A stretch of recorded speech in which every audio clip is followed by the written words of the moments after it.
As boas-vindas a todos os que estão aqui hoje. Nós temos aqui os associados do IF, pessoas que estão conhecendo o Instituto de Estudos Fiscais pela primeira vez, pessoas que já estão no IF desde o início, há muitos anos.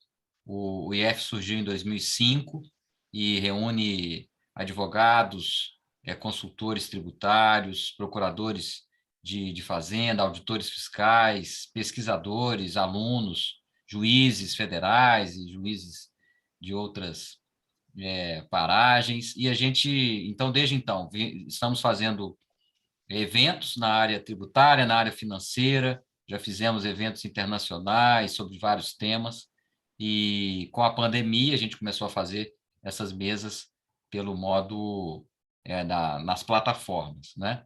E vamos ter mais eventos ao longo desse segundo semestre. Pelo Instagram a gente vai divulgando os eventos, os folders dos eventos, e nesse ano de 2021, as pessoas, se quiserem se associar ao IF, podem fazê-lo gratuitamente, e com isso podem acompanhar ao vivo todas as nossas mesas de debate. Hoje nós estamos gravando esse evento e vamos depois disponibilizar no canal do YouTube do Instituto de Estudos Fiscais. Bom, então eu queria dar as boas-vindas especialmente aos nossos palestrantes. Hoje nós vamos ter uma mesa com muitas visões, com muitas experiências, sobre um tema extremamente atual, que podemos dizer, o imbróglio que se formou na questão da transferência de mercadorias entre estabelecimentos do mesmo contribuinte, como isso é ou não tributado e quais são os efeitos colaterais nem sempre vislumbrados pela tese da não incidência. Então, eu gostaria de apresentar, nós vamos ter, em primeiro lugar, uma palestra do professor Adriano Antônio Dutra, da PUC Minas, que também é procurador do Estado de Minas Gerais. Depois nós vamos ter uma palestra do professor também Célio Calume, que é procurador do Estado de Minas Gerais e professor do IEC, na PUC Minas. Vamos ter também a palestra, estava originalmente prevista a palestra do Nazareno, né, da Secretaria de Estado da Fazenda, mas ele não pôde participar por um contratempo de última hora, e nós temos aqui com muita alegria a presença do Ricardo Oliveira, que é diretor da Sutri, que já participou de vários eventos do IF, e eu agradeço pela presença e também por ter aceitado participar aí no lugar do Nazareno, um tanto quanto de última hora. Eu vou conversar com o Adriano para a gente ter o Nazareno aqui num próximo evento, que a presença dele seria e será muito bem-vinda. Nós vamos ter, em seguida, a palestra do professor Marcelo Rios, que atualmente é vice-presidente do Instituto de Estudos Fiscais, já está no IF nessas posições de diretoria já há muito tempo, também é professor da PUC Minas. E, finalmente, a professora Luciana Goulart, que é advogada tributarista, já foi do Conselho de Contribuintes, conselheira do Conselho de Contribuintes do Estado de Minas Gerais, e também coordena cursos no CEDIM, e já também atua no IEC, na PUC Minas, nos cursos de especialização. Agradeço pela presença dela.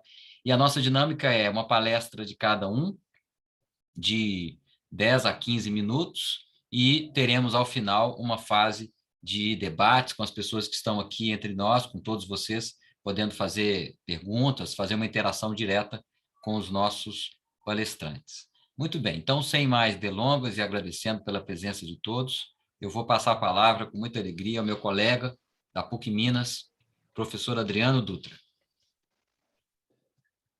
Muito boa noite a todos. Boa noite especial ao professor Marciano, e gostaria de agradecer ao professor Marciano e ao IF pela oportunidade de podermos debater esse tema, que é um tema relevantíssimo, né? Acho que isso vai ficar claro à medida em que as falas forem acontecendo. Queria aproveitar o momento para dar aqui os meus parabéns a todos aqui, praticamente todos, acho que somos advogados, e hoje calhou de termos aqui no dia 11 de agosto essa mesa congregando aqui figuras ao meu lado, que brilham aí na advocacia, e nós próprios aqui, procuradores do Estado. Parabenizo o professor Célio Calume, em nome de todos os procuradores, vejo alguns aqui presentes. Me coube, como disse o professor Marciano, uma fala um pouco mais didática, muito embora eu acho que ela, vendo aqui os presentes, acho que ela é um pouco até desnecessária, porque só temos conhecedores da matéria entre os que falarão sobre ela e os que estão aqui nos ouvindo. Mas eu queria aproveitar para tecer algumas pequenas considerações. O tema CMS nas transferências entre estabelecimentos da mesma empresa, estabelecimentos de um mesmo titular.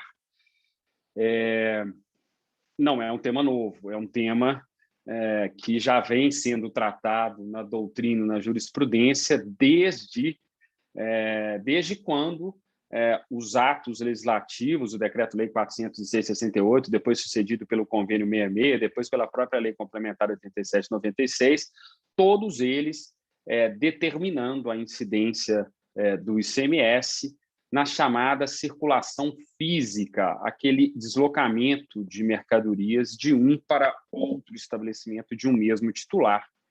Então, desde quando a legislação insistia na determinação de incidência, a doutrina e a jurisprudência, de certa forma, reagiam, dizendo que, para que fosse caracterizado o fato gerador do ICMS, deveria haver a circulação jurídica, aquela circulação que implica a alteração na titularidade do bem. Então, o tema não é novo, o tema é um tema antigo e, de certa forma, pacificado tanto na jurisprudência como na doutrina.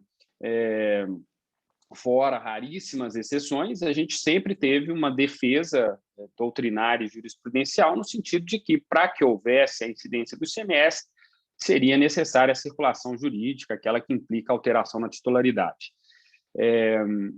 E, curiosamente, desde 96, tínhamos uma súmula do STJ, a súmula 166, e no ano passado, já em meio à pandemia e aos julgamentos virtuais do STF, o STF repetiu a sua orientação e decidiu, em repercussão geral, o tema 1099, já repetindo aquilo que ele vinha dizendo há muito tempo, no sentido de que seria ilegítima a incidência do ICMS nessa transferência de mercadoria entre estabelecimentos de um mesmo titular.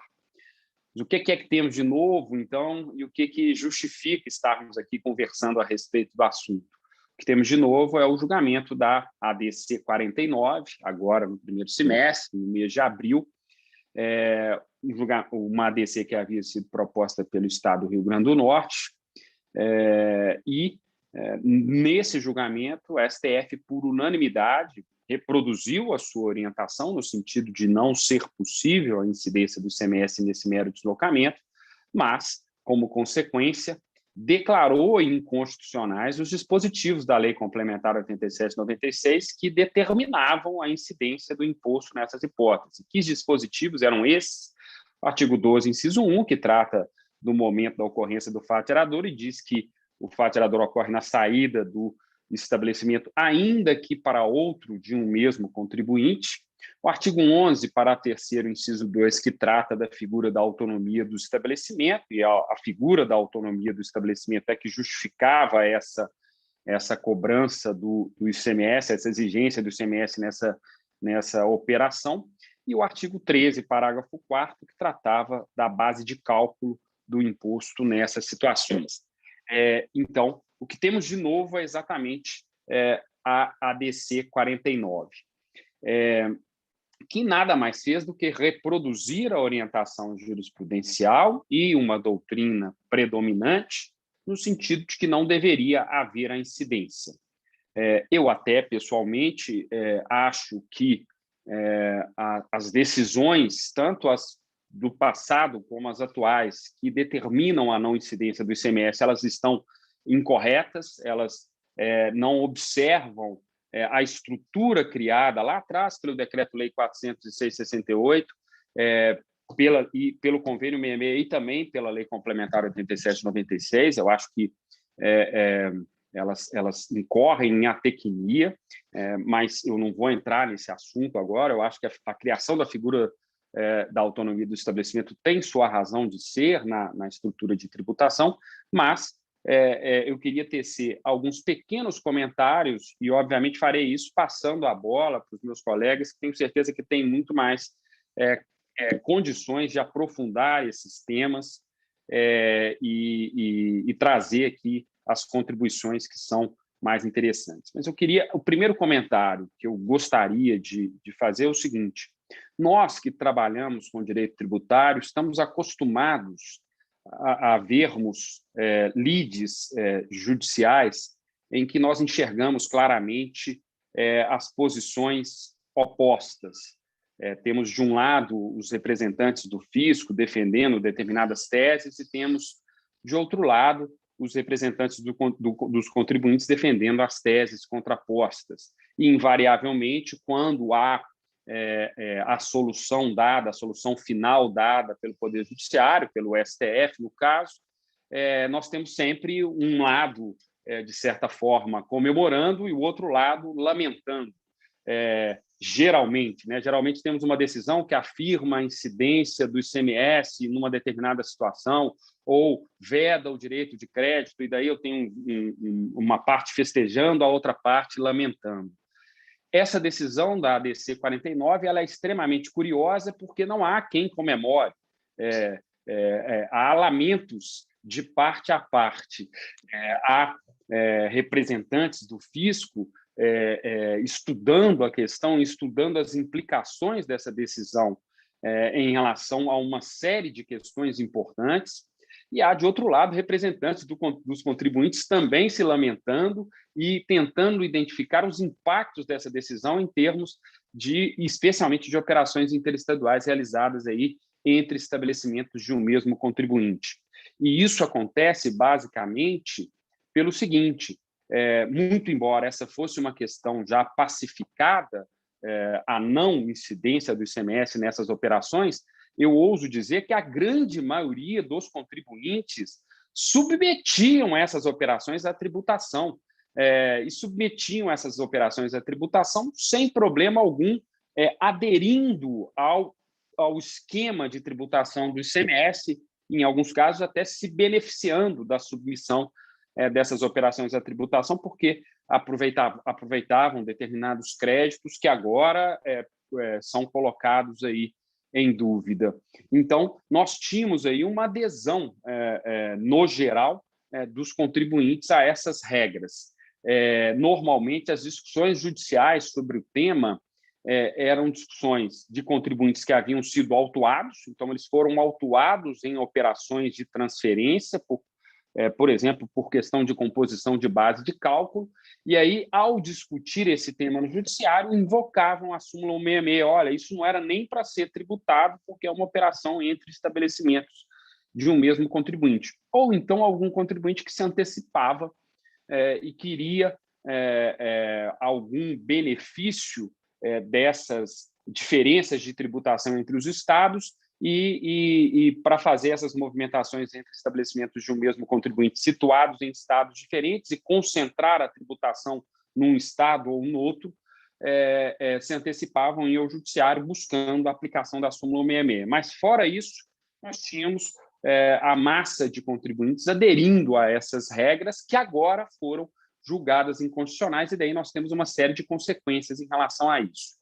Então, diferentemente das demais controvérsias que temos em relação ao direito tributário, essa é uma decisão do STF que ambas as partes, de certa forma, estão lamentando e ainda um pouco estupefatas em relação a como é que as coisas vão ocorrer agora no futuro.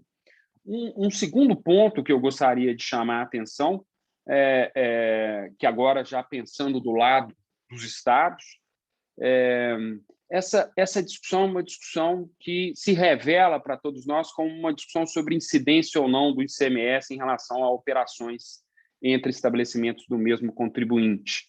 Então, ela pode parecer apenas uma discussão sobre incidência, como todas as outras quaisquer. Mas aqui nós temos um tema importantíssimo que, de certa forma, me parece, foi um pouco desprezado ao longo do tempo, que é o tema do federalismo e da partilha de receitas tributárias em relação ao ICMS. Essa decisão gera implicações seríssimas em relação à partilha de receitas, porque, no fim das contas, nas operações interestaduais envolvendo estabelecimentos de um mesmo titular, ela acaba desaguando no princípio do destino. O estado de origem perderá a sua parte da arrecadação em relação a isso. Então, eu falo do Estado, e hoje, numa conversa com o professor Célio, ele me lembrou muito bem, há também por trás disso os municípios, né, que estão aí e que têm direito a 1/4 do produto da arrecadação do ICMS. Então, essa é uma discussão que se revela para a gente como uma discussão de incidência ou não incidência, mas, no fim das contas, ela tem repercussão em termos de partilha de receitas, de federalismo. E, por último, o que eu gostaria de chamar a atenção, que é um problema que eu tenho certeza que todos aqui já estão antenados, que é a questão dos créditos. Porque, a partir do momento agora que eu digo que essas operações não sofrem a incidência do ICMS, eu passo a ter algum tipo de problema com relação aos créditos das operações anteriores. Nós não teremos o direito ao crédito nas operações subsequentes, e aí passamos a ter a questão agora dos créditos das operações anteriores, porque a Constituição determina que, em caso de imunidade ou não incidência, eu devo estornar os créditos das operações anteriores. Então, nós já temos movimentação de parte a parte em relação à aplicação do dispositivo, e isso também pode trazer repercussões tanto financeiras para os contribuintes, como também repercussões em termos de partilha de receitas para os estados. Então, eu, com isso, encerro a minha fala. Eu, na verdade, queria fazer uma introdução bem rápida mesmo e levantar esses 3 pontos, que eu acho que são os pontos que mais me preocuparam em todos os momentos em relação a esse tema. Agradeço mais uma vez ao IF, na pessoa do professor Marciano, e ponho-me à disposição para os debates após aí, o encerramento das falas. Muito obrigado. Obrigado, professor Adriano. Como eu esperava, fez uma excelente síntese desse problema, que já é antigo, como foi dito aqui, e foi muito bom para o início da nossa conversa, que eu tenho certeza que vai ficar cada vez mais aguda em algumas questões.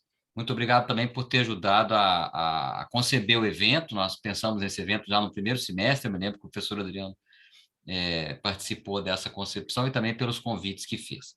Bom, então eu vou passar agora a palavra com muita alegria também ao professor Célio Calume, que vai fazer a nossa segunda exposição da noite.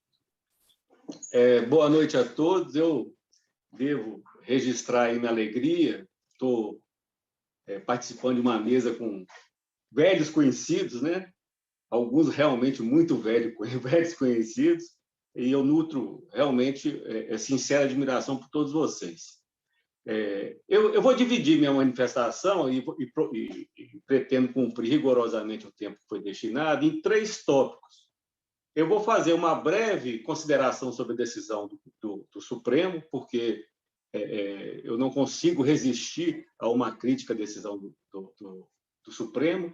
Eu quero tratar rapidamente sobre a questão da não cumulatividade, que é exatamente o grande problema que a gente vai enfrentar, e fazer uma análise breve sobre a questão da não incidência, que é também os debates principais que estão se inaugurando sobre o significado da não incidência lá na Constituição, quando fala que isenção e não incidência implicam no não aproveitamento do crédito.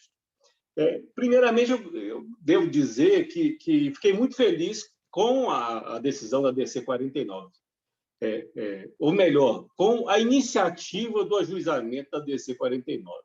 Porque, apesar de se falar que a matéria é antiga, e realmente é antiga, não havia, até onde eu conheço, nenhuma declaração de inconstitucionalidade.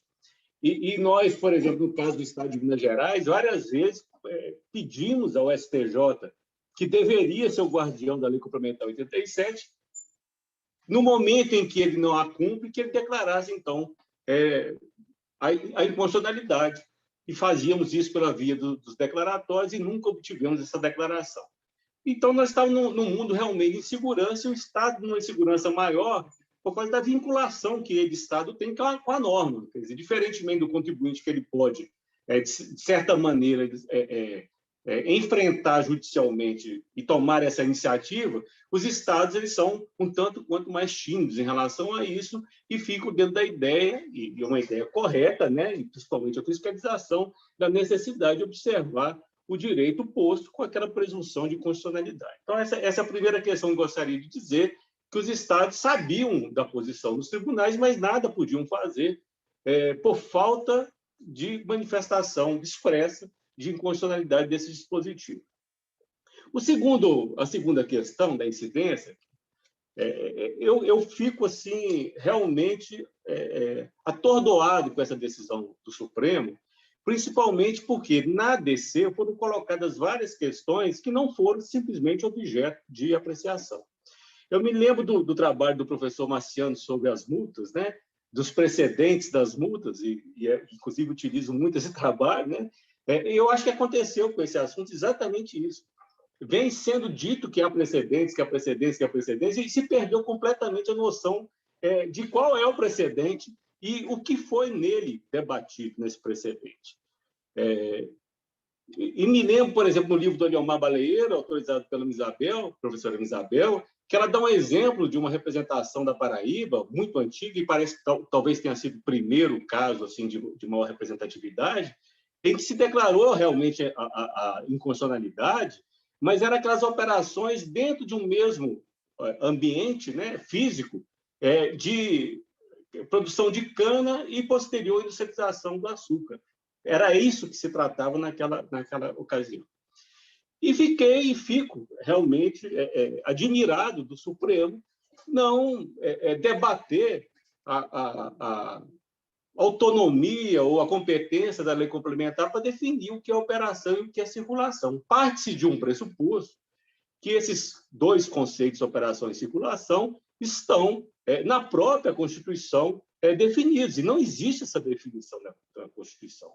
Eu, por analogia, eu diria que nós sabemos o que é operação e o que é circulação, como deveríamos saber, no caso do IPI e do imposto de renda, né, o que é produto industrializado e o que é renda para fins de imposto de renda, indo à lei complementar que faz aquele papel do artigo 146 que todos nós conhecemos. Então, sinceramente, fiquei também atordoado com essa questão do Supremo não se debruçar sobre a possibilidade desses conceitos não serem conceitos que estejam constitucionalizados ou expressamente previstos na Constituição. Ainda mais em tempos em que o próprio Supremo, e me lembro, e certamente o professor Marciano também trata, porque em cursos que a gente dá junto, eu sei que ele se debruça sobre esse tema, aquele caso do ISS, do famoso seguro-saúde, né, se é ISS, se não é serviço, em que o ministro Fux, como relator, ele acaba dando uma interpretação bastante moderna, né, e da necessidade dos fatos, né, se adequarem, ou melhor, das normas se adequarem aos novos fatos e a interpretação desses fatos serem necessárias para se dar efetividade à Constituição. Também me lembro, no caso do beneficiamento, em que aí já era um caso mais antigo, do Joaquim Barbosa, em que se discutia também se diria ICMS e ISS, e o ministro Joaquim Barbosa optou, né, pela interpretação, e havia, inclusive, um parecer do Marco Aurélio Greco, da necessidade de ser tributado por ICMS para não quebrar a cadeia da não cumulatividade. E, por último, essa questão da autonomia dos estabelecimentos, que com toda sinceridade, eu não consigo perceber como é possível respeitar o Código Civil, que define o que é pessoa jurídica, cria pessoa jurídica, que é um fenômeno normal no direito, uma ficção, né? Criar suas próprias realidades, e não pode o direito tributário criar ele próprio as suas realidades, no caso, a autonomia dos estabelecimentos. Então, a gente é obrigado a reconhecer a existência da pessoa jurídica, porque o direito assim atribui essa ficção, mas não pode o direito tributário fazer a mesma função. Muito bem. Então, dito isso, eu vou tratar rapidamente da não cumulatividade, apenas para observar que, primeiro, acho, e já devo adiantar, que eu não defendo de forma alguma que esse imposto fique cumulativo. Não tenho a menor pretensão de fazer isso, e não deve ser assim, né? Mas devo registrar que isso é um fenômeno que está acontecendo e que sempre aconteceu no caso do ICMS. Então, não veria nada de excepcional se tornasse cumulativo o ICMS. Por quê? Primeiro, nós sabemos que a lei complementar tem feito, né, a ampliação e a restrição, e com a permissão do Supremo Tribunal Federal, por exemplo, ao postergar inúmeras vezes o uso e consumo. E o caso que me parece mais grave, né, e muito debatido, inclusive, no Conselho de Contribuintes, que é o problema da energia elétrica. Quer dizer, a energia elétrica já teve uma amplitude maior, depois uma restrição, e nunca se viu nisso uma inconstitucionalidade, apesar de ser um bem essencial e que realmente esse custo, né, no caso, por exemplo, dos estabelecimentos comerciais que não aproveitam o crédito, acaba realmente onerando incrivelmente as operações. A segunda observação que eu gostaria de fazer, ainda dentro dessa linha da não cumulatividade, é porque existe um artigo na lei complementar, é o artigo 20, parágrafo 6º, que ele fala dessas operações. Ele diz que as operações intercalares, né, sem tributação, elas só dão crédito para... na verdade, seria uma transferência de crédito entre o estabelecimento remetente que dá saída sem tributação para o estabelecimento destinatário, no caso de produto agropecuário. É o inciso 1 do parágrafo 6º. Então, essa norma que nós vamos discutir, estamos discutindo aqui, se deve ou não ter crédito quando não há incidência numa operação no meio da cadeia, já existe na lei complementar um dispositivo que trata disso. E no inciso 2º, ele fala, nos demais casos, que não são os produtos agropecuários, quando autorizado em lei. Muito bem, o que eu estou querendo dizer com isso? E conjugando com a ideia de que a lei complementar está fazendo e tem feito constantemente este papel de ampliar e restringir a metodologia da não cumulatividade, esta lei complementar, que já faz isso com energia elétrica, que faz isso com uso e consumo, tem um dispositivo expressamente dizendo que essas operações intercalares não dão direito a crédito, exceto no caso de produto agropecuário ou se houver lei assim prevendo. E um último exemplo dentro da não cumulatividade, o professor Marciano talvez não se lembre, talvez eu esteja enganado, mas o primeiro contato, o único que eu tive com ele judicialmente, né, fazendo sustentação oral, era um caso da Shell. Há muito, do artigo 33 do Convênio 66. E tem muito a ver com isso, porque é uma operação intercalar, é uma operação imune, entre combustíveis em operações interestaduais, em que se discutia naquela oportunidade sobre a manutenção do crédito dessas operações. Mas por que eu estou trazendo isso para cá? Porque essa imunidade, sem aproveitamento ou com aproveitamento de crédito, é uma realidade que já existe. Isso não é novidade com a não incidência nas transferências de estabelecimento do meu titular. Já é um problema que vem desde 1988 com a imunidade dos combustíveis. E na Constituição, a linha F do inciso 12, né, aquele que fala da lei complementar, cabe a lei complementar, está dito assim, cabe a lei complementar prever casos de manutenção de crédito relativamente à remessa para outro Estado e exportação, que são os dois casos de imunidade. O caso da exportação ficou resolvido porque a própria Constituição trouxe a regra para dentro do texto, mas o outro dispositivo, que é esse do combustível, está lá como tarefa a ser exercida pela lei complementar. O que eu quero dizer com isso? Um outro caso, e aí já na própria Constituição, que a gente vê uma operação no meio da cadeia, teoricamente um benefício fiscal, a gente sabe que não é um benefício fiscal, em que se quebra a cadeia da não cumulatividade. Muito bem. Último tema, nos últimos minutos que eu tenho aí. Nós vamos debater, com certeza, eu estou me antecipando a esse debate, exatamente essa expressão, isenção e não incidência. Então, existe uma linha que está predominando entre os advogados, que é essa não incidência. a que se refere à Constituição só pode ser a imunidade, que é a chamada não incidência pura e simples, pura e natural, essa impossibilidade de tributação por não ser uma operação relativa à circulação de mercadoria, não estaria compreendido nesse dispositivo da Constituição que veda o aproveitamento de crédito. Então, com isso, se está dizendo que a regra de proibição não se aplica ao presente caso, só se aplicaria às isenções e às imunidades. E aí eu levanto a bola, que eu acho que é isso que vai ser, ao fim e ao cabo, uma parte da nossa discussão, que se isto for verdade, todos os demais casos de não incidência pura e simples, ou puro e natural, também deveriam gerar o aproveitamento de crédito. Vou dar 3 exemplos e encerro. O primeiro caso da água potável, né? A água tratada, a água da Copasa, que nós sabemos que o Supremo disse que não é tributado. Então, é um caso típico de não incidência. Mas essa empresa, ela adquire insumos. Esses insumos são tributados, alguns deles, pelo ICMS, inclusive, provavelmente, um insumo importante, energia elétrica. Vem no meio da cadeia uma operação não tributada, que é essa da água, e essa água vai para a indústria, vai, por exemplo, servir de matéria-prima para uma fábrica de refrigerante ou de cerveja. Então, para aqueles que entendem que essa regra de proibição não se aplica às operações de não incidência pura e simples, então, também, nesse caso da água da Copasa, teria direito a crédito. Nós teríamos só discutir o que vão fazer com o crédito, se é caso de transferir para a indústria de bebida ou não. Um segundo exemplo, transporte. Uma transportadora, eu peguei primeiro o caso da água, que é não contribuinte do ICMS, mas agora eu vou trazer 2 exemplos que são também contribuintes do ICMS. Uma transportadora adquire insumos, mas ela tem transporte dentro do município e fora do município. As prestações dentro do município, ainda que prestadas a contribuintes do ICMS, não são tributadas.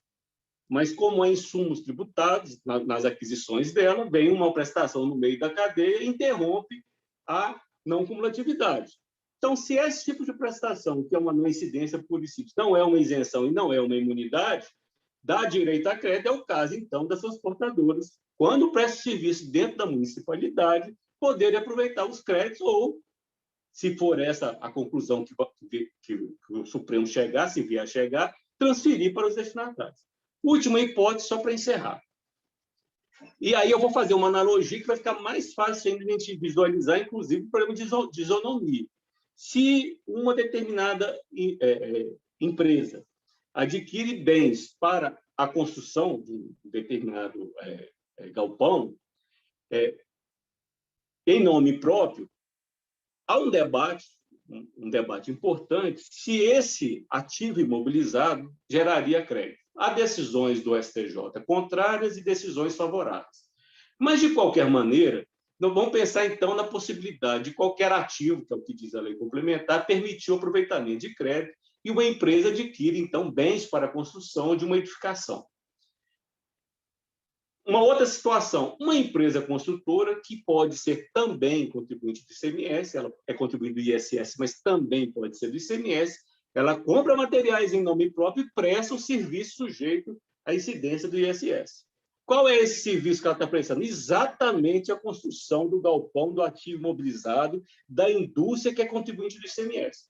Houve, então, a interrupção da cadeia, todos aqueles bens adquiridos tinham incidência do ICMS, houve uma não incidência pura e simples no meio da cadeia, que gerará uma cumulatividade no contribuinte do ICMS ao vender suas mercadorias. A depreciação daquele bem imobilizado é custo da mercadoria vendida, né, no caso de uma indústria, mas aquele custo não gera crédito porque houve a interposição de uma operação de não incidência.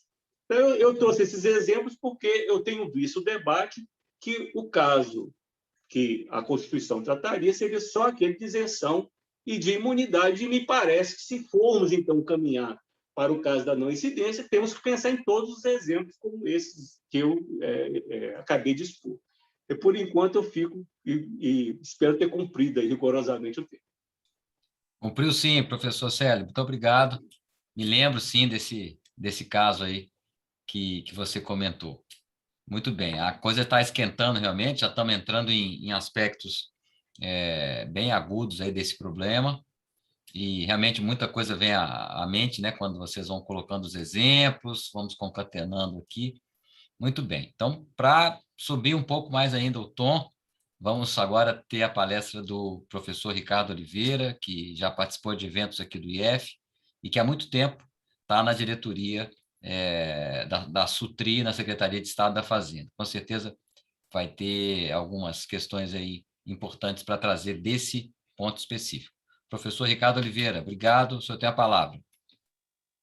Muito obrigado, boa noite a todos.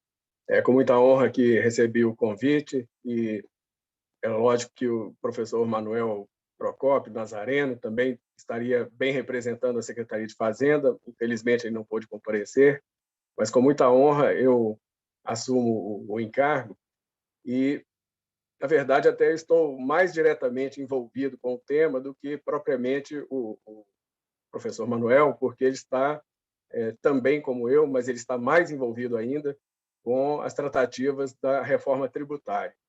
Mas, especificamente, então, no tema do tema da transferência, né, o tema 1099, decidido pelo STF, e ADC 49, como bem explanou o professor Adriano, especialmente a ADC 49, e colocou realmente uma pá de cal no assunto, no sentido de que alguma providência deva ser tomada para solucionar o impasse, né? Então, a questão relevante que se nos coloca é o que fazer diante da decisão do ADC 49, da ADC 49. Algumas questões que foram faladas, tanto pelo professor Adriano quanto pelo professor Célio Calume, elas são realmente bastante impactantes, bastante significativas para nós. Dentre elas, né, explorando um pouquinho a fala do professor Adriano, nós realmente ficamos estarrecidos com a falta de visão sistêmica do Supremo Tribunal Federal em relação à questão federativa, em relação à importância, né, da incidência plurifásica do ICMS, conjugada com a autonomia dos estabelecimentos, que é exatamente o instrumento que permite o rateio do produto da arrecadação do ICMS entre os entes federativos. E, especificamente, na questão da incidência na transferência entre estabelecimentos do mesmo titular, por mais que ele tenha focado a questão exatamente na materialidade do imposto, né, o Supremo enfatizou enormemente a questão do aspecto material da hipótese de incidência, mas esqueceu-se de verificar e de contemplar também outro aspecto estruturante da hipótese de incidência, que é a sujeição ativa. E exatamente o fato de existirem diversos sujeitos ativos envolvidos, ou pelo menos dois, aí no caso de uma operação interestadual, ele deveria ter também contemporizado isso e, a nosso ver, deveria ter feito uma interpretação sistêmica da questão de forma a conciliar esses dois aspectos.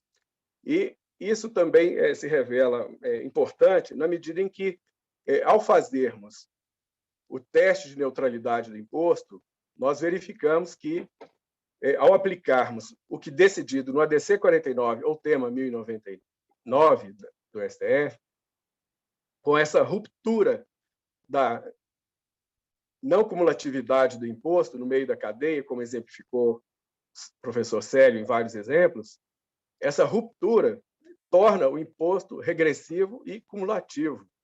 Então, essa visão sistêmica mais abrangente, essa consideração de que a própria Constituição remeteu à lei complementar a função de disciplinar o regime de não cumulatividade do tributo, do ICMS. Então, isso tudo foi, a nosso ver, desprezado e desconsiderado.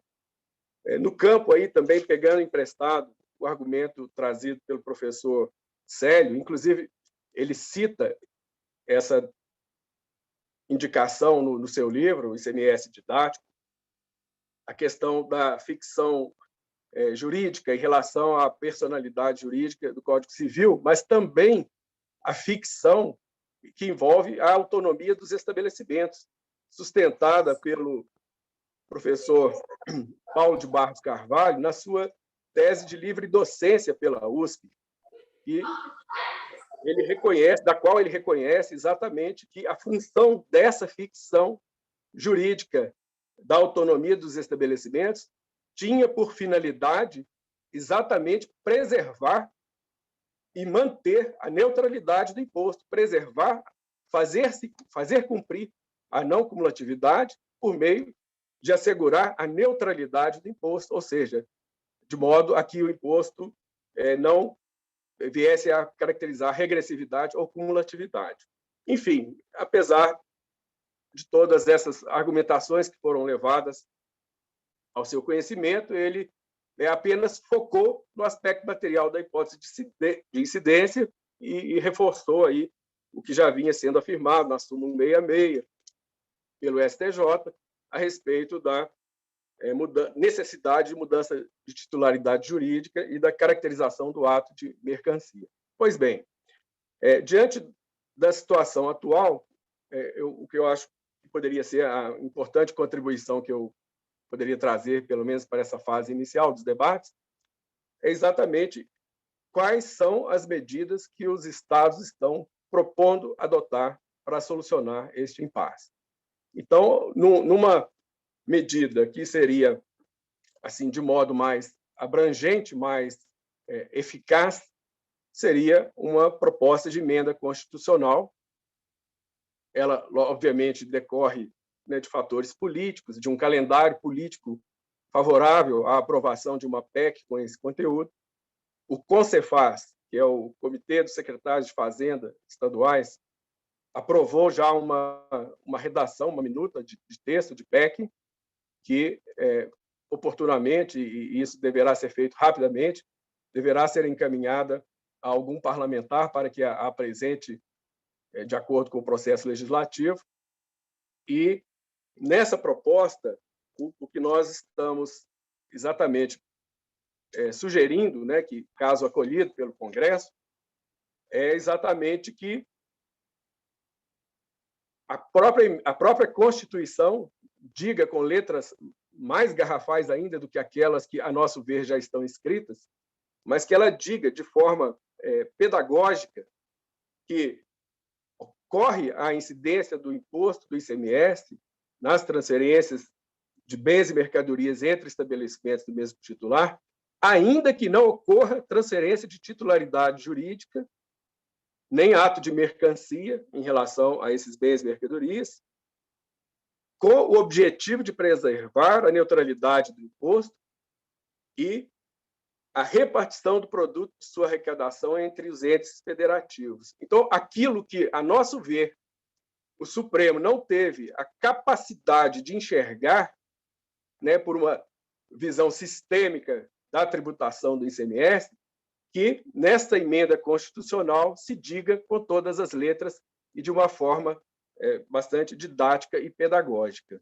Atendendo, então, faltou um pedaço aqui que eu esqueci de mencionar, observada a autonomia dos estabelecimentos. Então, nessa emenda, a gente trataria de dizer que, ainda que não configure circulação jurídica, mudança de titularidade jurídica, perdão, ainda que não caracterize ato de mercancia, em observância à autonomia dos estabelecimentos e para viabilizar a manutenção do pacto federativo, ou seja, o rateio do produto da arrecadação entre os entes federativos. E aí, bem lembrado pelo professor Adriano, entes federativos aqui, por via reflexa do rateio da cota-parte do ICMS aos municípios, não apenas os 27, os 26 estados e o Distrito Federal, mas também os 5.570 municípios que recebem a cota-parte do ICMS. Então, essa seria uma primeira abordagem que, a nosso ver, em sede de emenda constitucional, resolveria de forma definitiva a questão. Pelo menos a gente tem essa expectativa. No curto prazo, nós sabemos que, obviamente, uma tramitação de emenda constitucional demora algum tempo, pelo menos 6 meses, aí, numa cogitação bastante otimista, e que até lá nós temos que prover algum tipo de solução. E o que está sendo pensado, inclusive aí já no âmbito do CONFAS, Conselho Nacional de Política Fazendária, foi criado um GT, Grupo de Trabalho, número 67, que tem a finalidade exatamente de tratar dessas questões. E, no âmbito desse GT, Minas Gerais formulou 2 propostas de convênio que ainda serão apreciadas, ainda serão discutidas, ainda não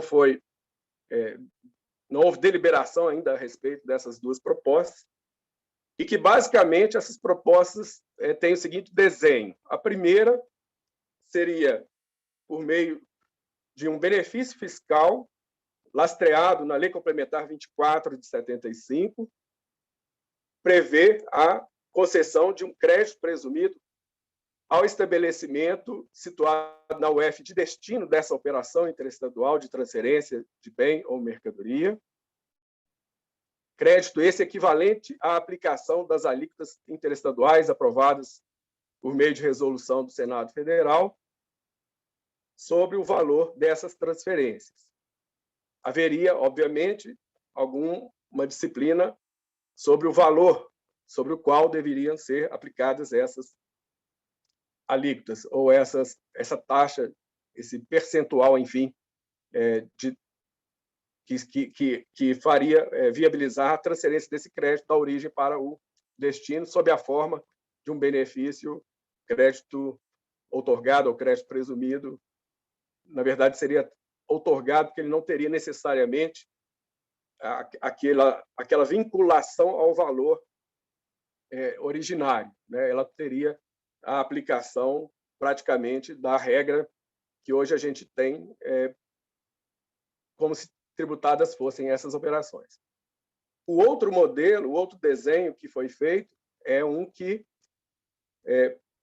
em vez de tratar como crédito outorgado ou crédito presumido, em vez de tratar como benefício fiscal, ele propõe a criação de um mecanismo puro e simples de transferência de crédito, talvez até mais na linha aí do que foi comentado em relação ao artigo 20, parágrafo 6º, inciso 2, pelo Célio Calume.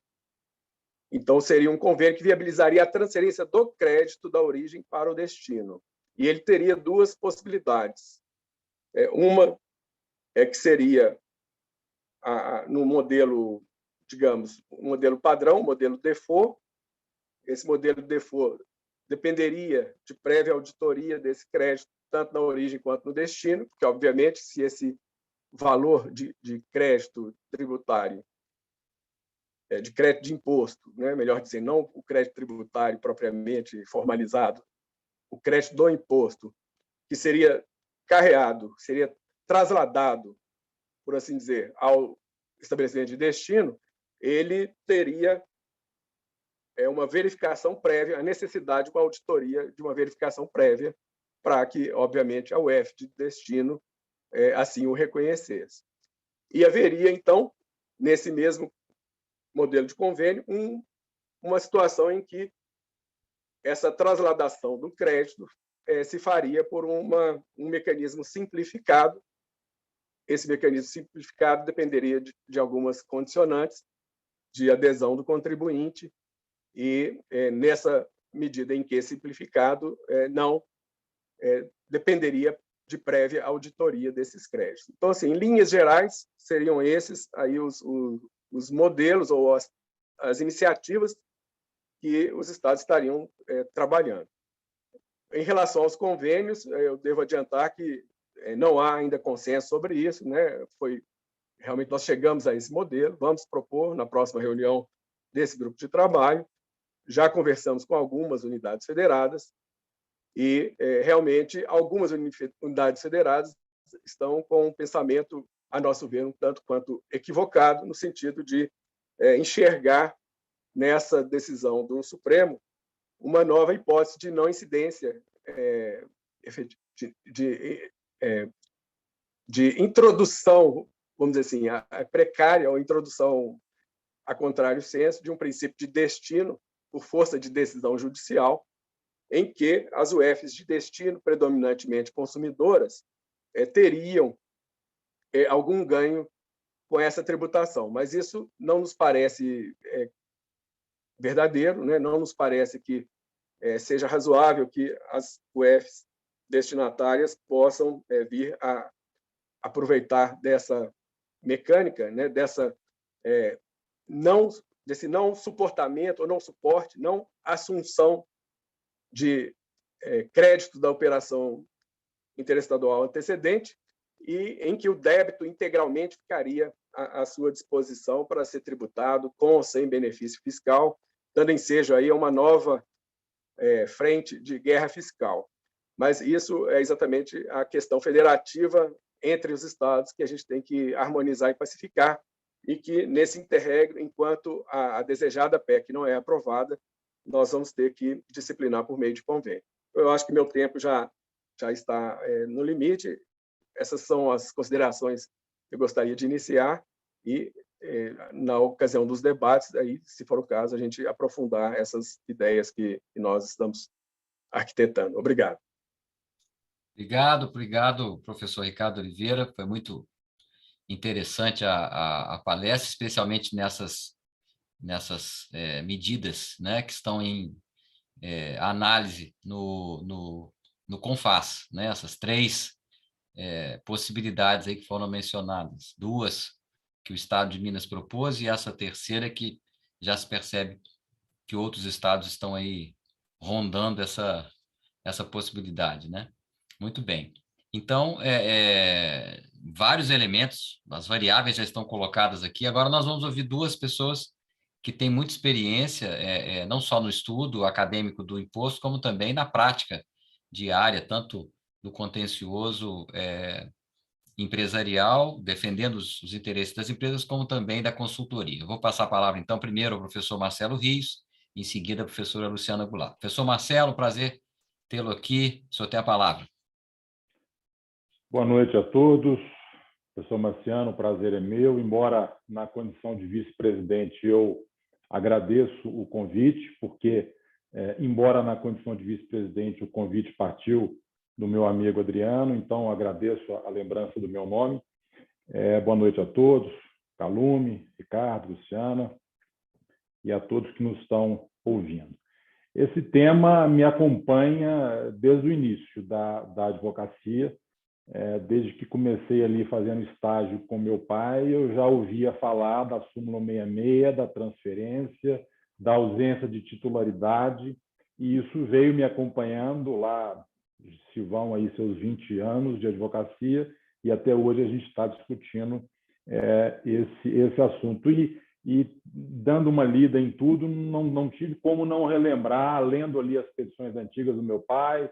Me lembro como se fosse hoje de algumas sustentações orais que ele fez no tribunal discutindo esse assunto. Não me lembro se Calume já naquela época também atuava no tribunal com ele, não me recordo, mas enfim, lembro como se fosse hoje as defesas que ele fazia. E de fato, como o Adriano colocou, eram questões em que se discutia, as empresas tinham sido autuadas por diferenças de base de cálculo, geralmente composição de custo nas transferências interestaduais, e se tentava provar que o custo era aquele que a legislação determinava, mas, se não possível comprovar, como pedido subsidiário, exatamente como o Adriano disse, é o que a gente sempre falava, é que se algum valor ficou, ele foi recolhido de livre e espontânea vontade pelo contribuinte, porque o valor não seria devido, porque ali eu estaria tratando de uma transferência. Além daqueles casos também, Adriano, lembro de outros, por exemplo, a transferência de material de uso e consumo em operações interestaduais, embora a interna seja com não incidência, mas a transferência de material de uso e consumo entre os estados, ela sempre foi tributada, e muitas vezes o contribuinte tinha interesse, porque ele não tinha crédito na outra ponta, né? Porque a transferência é de material de uso e consumo, então muitas vezes valia a pena o contribuinte também discutir. Transferência de ativo de uma unidade para outra também gerava esse tipo de discussão. E, de fato, desde lá, a súmula 66, e aí alguém falou a respeito dos precedentes, acho que o Célio, de fato, há uma repetição das decisões, de fato, inicialmente eram decisões que envolviam transferências mesmo de ativo, algo que não saía ali do espaço físico, muitas vezes transferências internas, mas também tivemos algumas decisões, né, em transferências interestaduais, e aí uma repetição disso. A gente até tem um repetitivo também no STJ, acho que, salvo engano, o Adriano não chegou a citar, mas nós temos um repetitivo de recurso especial no STJ, que foi anterior até ao tema do Supremo. Enfim, culminando agora com a ADC 49. Eu não vou entrar na discussão se o Supremo está certo ou está errado, até porque eu acho que doutrinariamente ele está certo. Eu acho que com a Constituição que nós temos, a regra matriz do ICMS exige sim a transferência da titularidade, o que nós não temos no caso dos estabelecimentos entre os mesmos, né, os estabelecimentos de uma mesma empresa. Mas eu reconheço que, em termos práticos, isso é um problema gravíssimo para o sistema que é o ICMS. Mas eu não vou entrar nesse ponto. Eu acho que foram colocadas questões muito interessantes aí para a gente discutir. Então, eu acho que mais interessante discutir mesmo as consequências. E aí, eu só, antes disso, eu digo ao Adriano, eu não sei se os demais advogados dos contribuintes, mas eu não sou daqueles que esteja lamentando, não. Eu, pelo contrário, como advogado, e no dia nosso de advogado, e como advogado do contribuinte, eu não tenho nada a lamentar, porque com a decisão do Supremo, com a ADC, eu vou continuar ganhando os processos que eventualmente se discute a incidência do ICMS na transferência, e, ao contrário do entendimento do Dr. Célio, eu vou colocar aqui a minha posição, vou ganhar também caso o Estado venha com esse estorno de crédito de operações anteriores, e vou explicar por que isso. Então, eu não estou lamentando nada. Eu acho que na condição de advogado, repito, não na condição de contribuinte e nem em termos de sociedade, mas na condição de advogado, não estou lamentando nada. Nós vamos ter mais serviço, não sei se a Luciana compartilha, já estamos tendo, né, consultas, discussões, ações preventivas ou não, enfim. Então, mais trabalho para a gente. Claro que estou dizendo isso, repito, na condição de advogado, e num tom aqui de brincadeira, porque a maior parte dos nossos ouvintes aqui também são advogados. Mas vamos lá, então, na questão das consequências, e a primeira delas me parece bastante grave, que é essa que o doutor Célio Calume colocou bem, a questão do estorno do crédito. Eu realmente não vejo, de forma alguma, essa possibilidade de, com base na operação subsequente ser de transferência, e pelo fato do Supremo dizer que não há incidência do ICMS, que esse estorno possa ser efetivado, que esse estorno se torne legítimo de maneira nenhuma. Eu acho que aqui, sim, nós temos uma hipótese de incidência e uma isenção qualificada no texto constitucional. Então, para que você tenha aquela hipótese que gere o estorno, é preciso que você tenha, sim, uma operação de circulação de mercadoria, mas que, por uma previsão constitucional ou legal, aquela operação de circulação de mercadoria ela não está sujeita à incidência do ICMS. E vou lembrar que esse assunto ele já foi julgado pelo Supremo Tribunal Federal. E me lembro perfeitamente, talvez, não sei se a primeira, mas talvez uma das primeiras decisões nesse tema, foi de um processo que eu defendi no STJ. Eu, inclusive, fui ao STJ fazer uma sustentação oral. Na época, o ministro Luiz Fux era o relator no STJ, que tratava exatamente da questão do comodato. Então, a briga era exatamente o seguinte: olha, a empresa adquiriu um equipamento, naquela época era um freezer, e ela cedeu esse freezer para algumas padarias para gelar o produto laticínio daquela empresa. Então, a discussão, o Estado disse, olha, como você fez uma cessão em comodato, como é uma operação de não incidência do ICMS, eu quero estornar o seu crédito na entrada daquele ativo, daquele freezer. E a decisão do Tribunal de Justiça foi exatamente no sentido do que foi dito. Olha, não, aqui é uma operação de não incidência, logo aplica-se a exceção ao princípio da não cumulatividade, estorna o crédito, porque a operação de não incidência implica no estorno do crédito da operação anterior. E o que eu levei lá no STJ foi exatamente isso. Não, aqui não é uma operação de circulação de mercadoria com não incidência do ICMS. Aqui é uma operação que é estranha ao fato gerador. É, como disse o doutor Célio, uma operação de não incidência simples, Portanto, essa operação não tem o condão de gerar o estorno do crédito. Lembro que o ministro Luiz Fux deu provimento ao recurso, ele disse, olha, eu entendi aí perfeitamente o que o advogado está dizendo. O advogado está dizendo é que o freezer continua na propriedade da empresa, ele só é remetido ali, só é levado fisicamente para ser utilizado fora do seu estabelecimento. Isso não pode configurar uma operação de não incidência qualificada a gerar o estorno do crédito. E aí, Calume, eu penso diferente. Acho que os exemplos, a gente pode debater, mas acho que os exemplos que foram dados, eles não se aplicam a essa situação. Porque, se eu entendi, foram 2 ou 3, mas todos os exemplos que foram dados são de situações da condição de não contribuinte. Então, o exemplo da água, você mesmo disse que é um não contribuinte. O exemplo do transporte, você também disse, olha, ele pode ser contribuinte como pode não ser.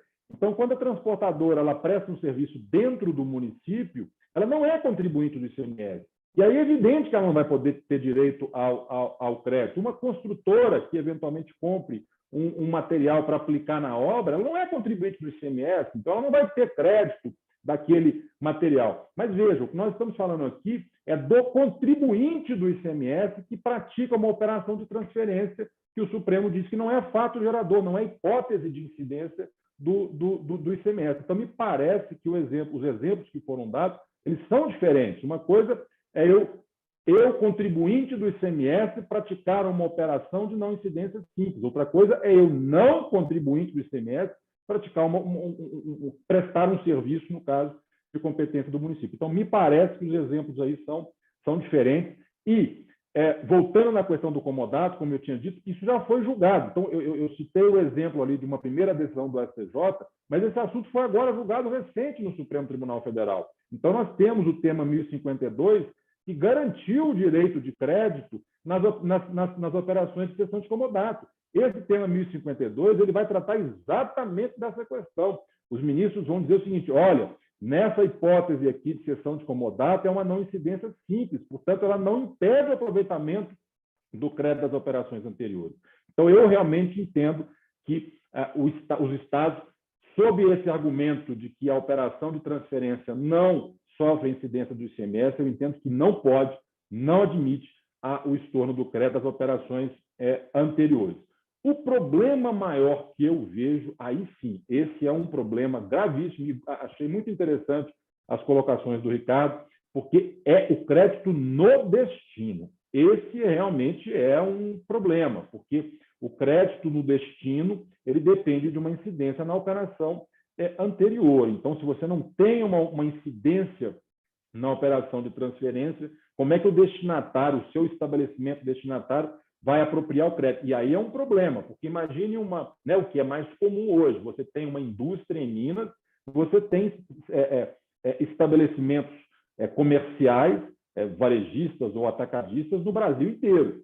Então, você adquire todos os seus insumos aqui em Minas, faz essa transferência para São Paulo, por exemplo, e de São Paulo você vende. Se o Estado de São Paulo não permitir que você faça o crédito, na hora que você for vender, você vai tributar a operação toda lá em São Paulo sem o aproveitamento de R$1 de crédito, porque o crédito, como eu sustento, não pode ser estornado, mas o crédito vai ficar aqui na indústria em Minas. Eu não posso, dentro do que hoje nós temos, eu não posso usar esse crédito lá para bater o meu imposto lá em São Paulo. Então, esse, a meu ver, é um problema bem complicado e que, na minha visão, deveria ser resolvido mesmo. Não vejo outra forma de ser resolvido que não, como o Ricardo colocou, a terceira opção, a terceira a discussão que ele colocou, que seria aí a transferência, algum procedimento que se autorizasse essa transferência, né, que obrigasse os estados a aceitar essa transferência de crédito para que aquele crédito lançado, apropriado em Minas, claro, ele não vai ser aqui apropriado, mas ele vai ser transferido lá para São Paulo, para que ele seja abatido do imposto lá quando da venda. É preciso, e aí vocês colocaram muito bem, é um problema, né? Talvez eu acho que até o maior problema dessa questão seja mesmo os repasses. Então, é preciso, dentro de um critério desse também, definir um critério de repasse de receita entre as unidades, mas me parece um ponto bastante relevante que seja dessa forma. E aí, em termos práticos, eu vejo que precisa mesmo buscar uma modulação na ADC 49, porque a gente não sabe hoje, já tem Estado querendo já começar a estornar, já tem Estado dizendo que já não vai aceitar, mas as legislações elas ainda prevêem a incidência do ICMS. Então, aí o que eles vão fazer? Porque a legislação de Minas ainda exige lá o ICMS na transferência, diz ainda que transferido para outro estabelecimento. A legislação está lá. E aí, pensaram em alguma coisa? Vai revogar a legislação? Bom, se revogar a legislação, ela vai dali para frente. Vai buscar a declaração de inconstitucionalidade dela no Tribunal de Justiça para ter efeito retroativo? São Paulo fez isso com a substituição tributária. Foi lá e pediu a declaração de inconstitucionalidade, declarou-se inconstitucional e o efeito é retroativo. Então, esse é um problema. Então, eu acho que a solução desse problema seria uma modulação, sim, lá na DC 49. Não acredito e não entendo correta a modulação para dizer que a decisão que afasta o ICMS na transferência fique postergada, porque isso já é de tempos passados, nós não temos alteração de jurisprudência nenhuma, mas aqui entendo que seja modulado na linha das alíquotas, do diferencial de alíquota. O imposto não é devido, não. Quem já entrou com a ação, ok, vamos dar a decisão favorável. Quem ainda não entrou, vai ficar impedido. Vamos manter a situação atual. Como 95%, vou chutar, 95% sempre pagaram o ICMS, essas relações elas precisam ser preservadas. Então, mantém-se a incidência, você não discutiu, você não brigou, mas também que seja preservado dos seus créditos.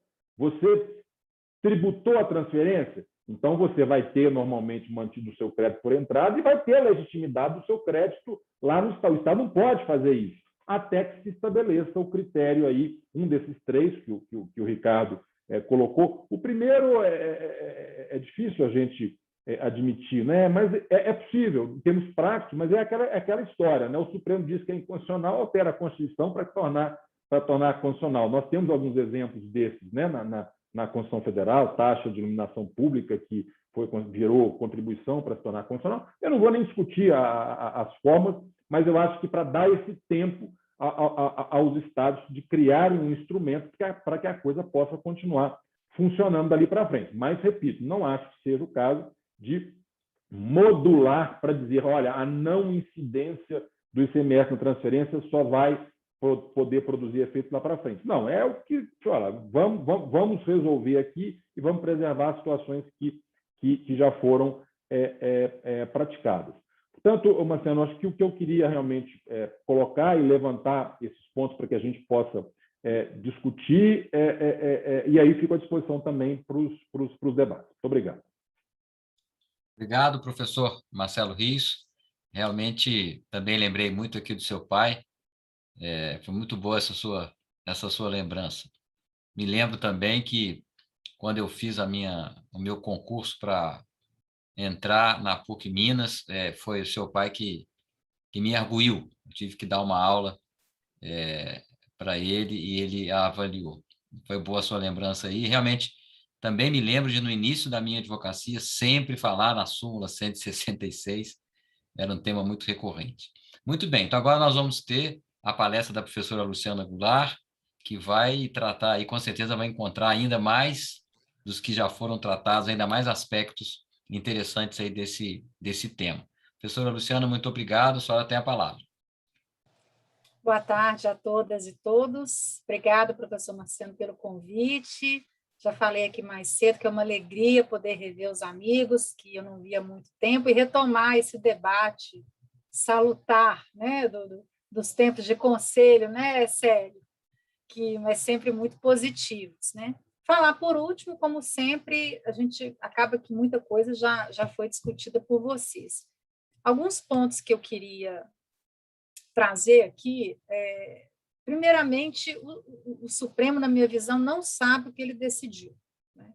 Foi lá para ele decidir, o objeto da ADC é a transferência, a incidência do ICMS na transferência de mercadoria entre os estabelecimentos do mesmo titular. A ADC tinha lá o pedido, então, né, para a declaração de constitucionalidade daqueles dispositivos que o Adriano comentou no início, e o Supremo confirmou, né, reafirmou a jurisprudência dele próprio. Já falamos aqui do tema 1099, há várias outras decisões também de turma no mesmo sentido.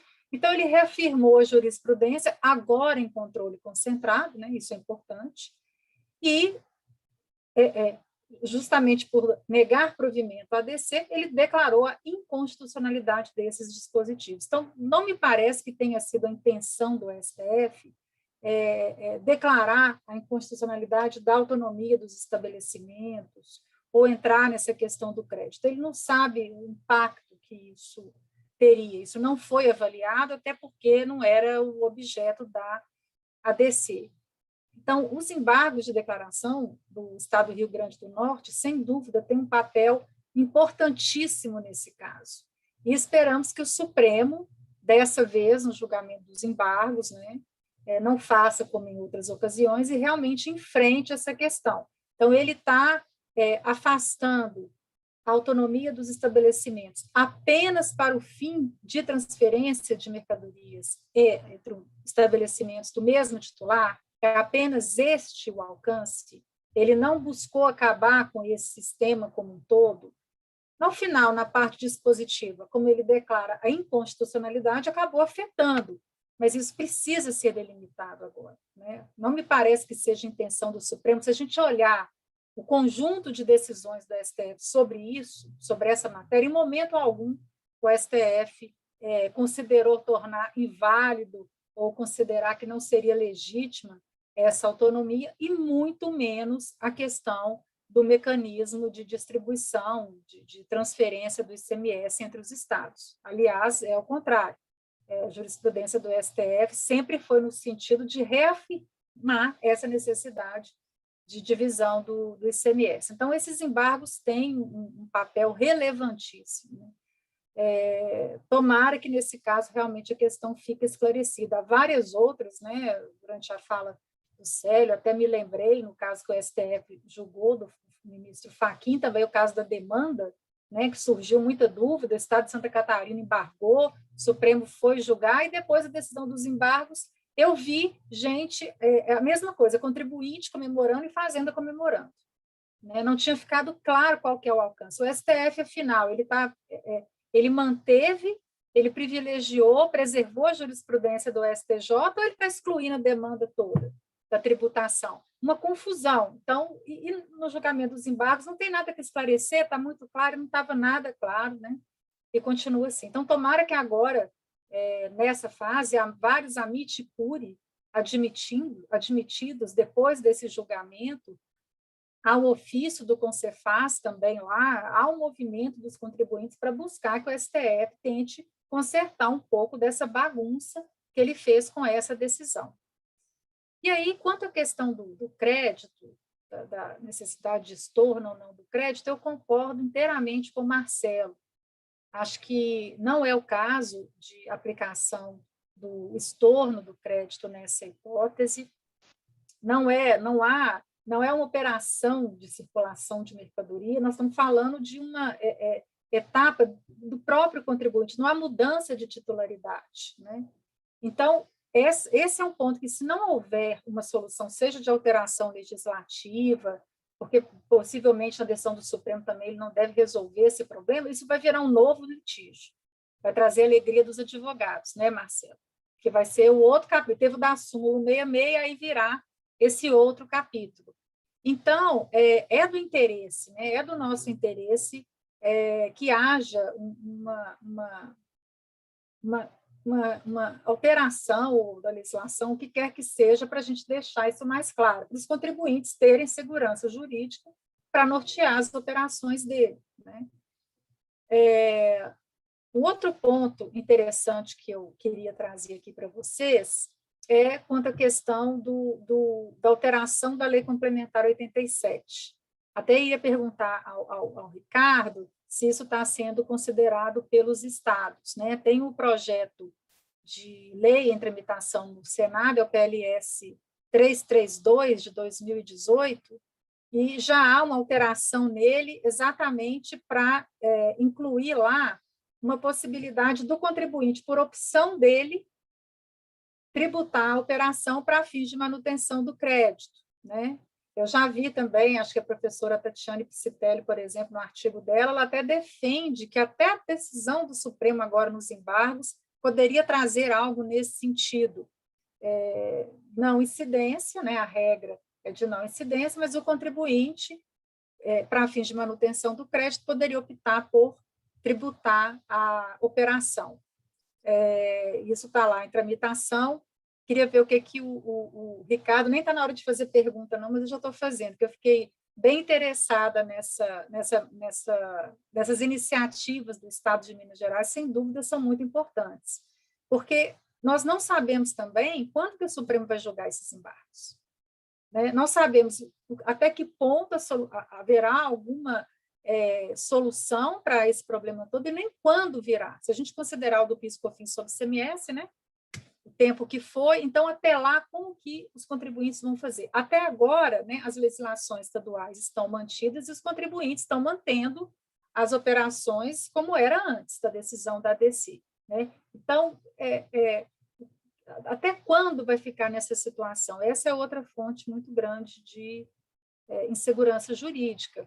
Mas também concordo com o Marcelo, não há que se falar em modulação para essa questão da impossibilidade de exigência do ICMS nesse caso. A discussão está mais do que debatida, está muito clara, não tem que haver modulação quanto a isso.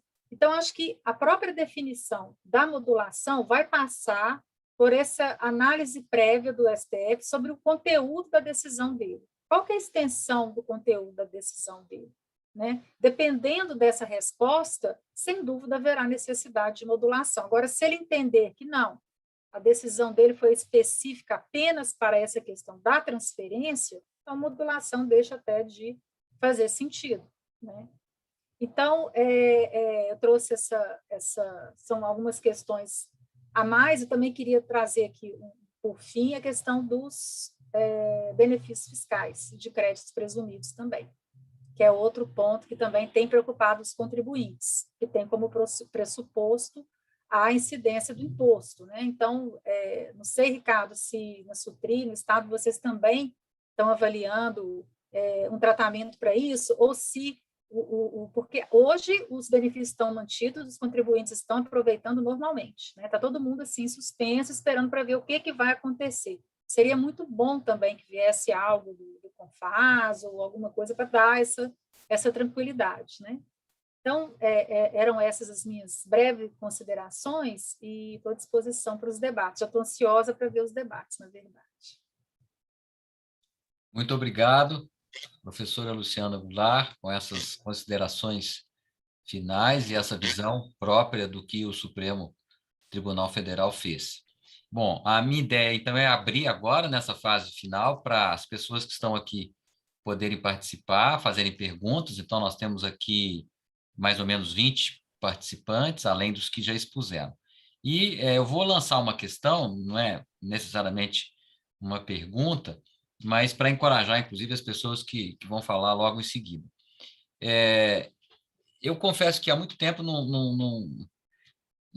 não pensava em toda essa dinâmica aí do ICMS. Me lembro de ter escrito um artigo há muito tempo sobre a não cumulatividade, pensar em muitas coisas, mas o que, assim, nesse tempo que vocês foram fazendo as palestras, eu fui pensando é o seguinte: realmente a decisão antiga, né, do STJ e dos tribunais inferiores de que é preciso haver circulação jurídica, é preciso haver uma operação, é uma decisão razoável, né? ICMS não é qualquer coisa, não é um deslocamento físico, tem que ter uma venda, tem que haver a transferência da titularidade. Eu me lembro muito bem, faz sentido.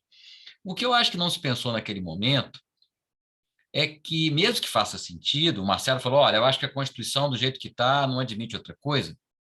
Por outro lado, no Estado federal, em que a produção e circulação econômica ocorre entre vários estados, e eu me lembro, hoje não sei se é comum, mas naquela época, em 80 e poucos, acho que devia ser comum, sim, ter uma indústria no Estado e uma remessa de uma fase, ou até da fase total da industrialização, para uma outra localidade, um outro estabelecimento do mesmo contribuinte em outro Estado.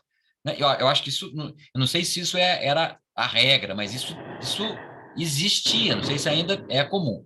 Mas veja, então, em 88, para essa operação, o natural é que haja incidência. Eu concordo que isso briga um pouco com a hipótese do ICMS incidir sobre a transferência de titularidade, mas a questão que eu coloco é essa. Vamos pensar numa indústria aqui em Minas Gerais, que industrializou, comprou vários insumos, foi comprando, foi acumulando os créditos normalmente, e aí, chegou um momento, ela manda a mercadoria já pronta, o que for para um estabelecimento dela em São Paulo, como foi dito aqui, né? Que é uma coisa normal. E aí, lá em São Paulo, ele vende. Ele vende. A aplicar a lógica dessa súmula 66, que o Supremo, acho que agora confirmou, né?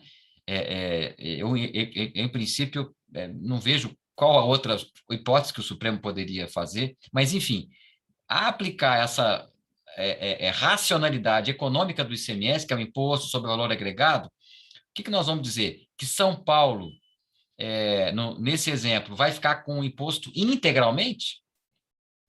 Integralmente. Tudo fica para São Paulo. Por quê? Porque a mercadoria foi vendida lá. Mas ela foi feita aqui em Minas Gerais. Não, Minas Gerais não fica com nada.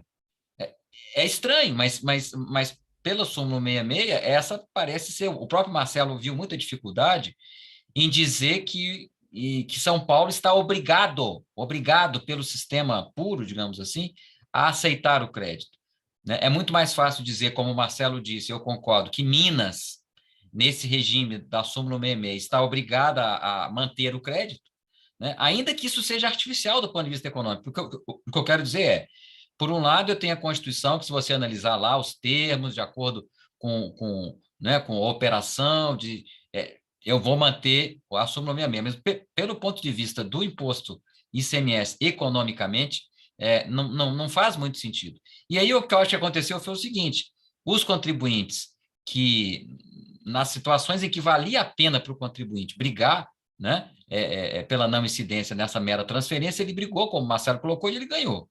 Para os contribuintes que não, em que, eu acho que foi isso, né? Eu acho que essa mudança do Supremo é isso, porque em várias situações, tanto para o contribuinte quanto para o próprio Estado, era bom que não se mexesse nessa caixa de marimbondo, né? O que o Supremo fez foi pegar uma pedra e jogar na caixa de marimbondo. E aí agora, como o Ricardo colocou, vários estados já começam a ver de um ponto de vista assim, opa, dá para ganhar uma grana nisso. Né? E os outros, você fala, agora atrapalhou tudo que eu estava... Ou seja, é como se antes... eu acho que antes a gente tinha dois regimes. Um regime que o contribuinte valia a pena para ele questionar, e geralmente ele ganhava, e uma outra situação em que deixava do jeito que está, porque eu acho que a racionalidade econômica do ICMS é realmente pela incidência entre até concordo com o Marcelo, tá bom, mas a Constituição, então, tinha que ser feita de outro jeito. Tá bom, mas a racionalidade econômica é essa. E agora, o problema que eu vejo, então, de tudo que eu ouvi aqui, agora passo a palavra para as pessoas que estão aqui nos acompanhando para fazer as perguntas, é que realmente essa dualidade meio que está em xeque, né? Se vai haver essa dualidade. E as coisas estavam mais ou menos acomodadas. Não sei se vocês concordam, mas as coisas estavam acomodadas. Aqueles contribuintes que achavam que valia a pena questionava e tudo, mas em várias outras situações, não sei dizer se a maioria ou a minoria, mas em várias outras estava tudo acomodado. Aliás, os benefícios fiscais eram criados na guerra ou fora da guerra com essa racionalidade, os contribuintes planejavam as suas, né, a melhor maneira de fazer também com essa racionalidade, mas de certa forma também era uma situação esdrúxula juridicamente, porque eram dois regimes completos, era como se são dois mundos. Você está no mundo A ou no mundo B? Mas o direito é um só, no sentido do ICMS, né? Muito interessante esse ponto, e vamos aqui passar para os outros. Depois, se vocês quiserem comentar isso que eu coloquei, por favor, comentem, mas eu quero primeiro dar a palavra para quem quiser agora participar. O Adriano, inclusive, saiu, agora está voltando aqui. Bom, então eu pergunto às pessoas que estão aqui, Daniela Vitor, Fernando Matos, José Maria, Leonardo Augusto, Maria Tereza, enfim, a palavra está franca aqui para vocês fazerem perguntas para os nossos palestrantes. Professor, eu queria primeiro só dar parabéns para os palestrantes, né? O tema é bem polêmico mesmo, tem causado um furor, né? Tanto no lado do Estado como dos próprios contribuintes. Eu só queria, assim, que os advogados analisassem sob uma ponderação, né? Assim, a se concluir pela inconstitucionalidade do estorno dos créditos, por suposta violação à não cumulatividade, né? O que se está fazendo é mexendo no sistema constitucional de repartição do imposto entre origem e destino. Então, assim, a meu ver, o que o Supremo fez, se entender que o estado de origem da mercadoria, então Minas mandando para São Paulo, não pode estornar os créditos nessa operação, das operações anteriores, porque essa remessa não é tributada, o que está havendo é violação do Pacto Federativo. Então, assim, a minha dúvida só é, entre essas duas violações, com o que a gente fica? Porque essa conclusão de que São Paulo tem que aceitar o crédito não está em lugar nenhum.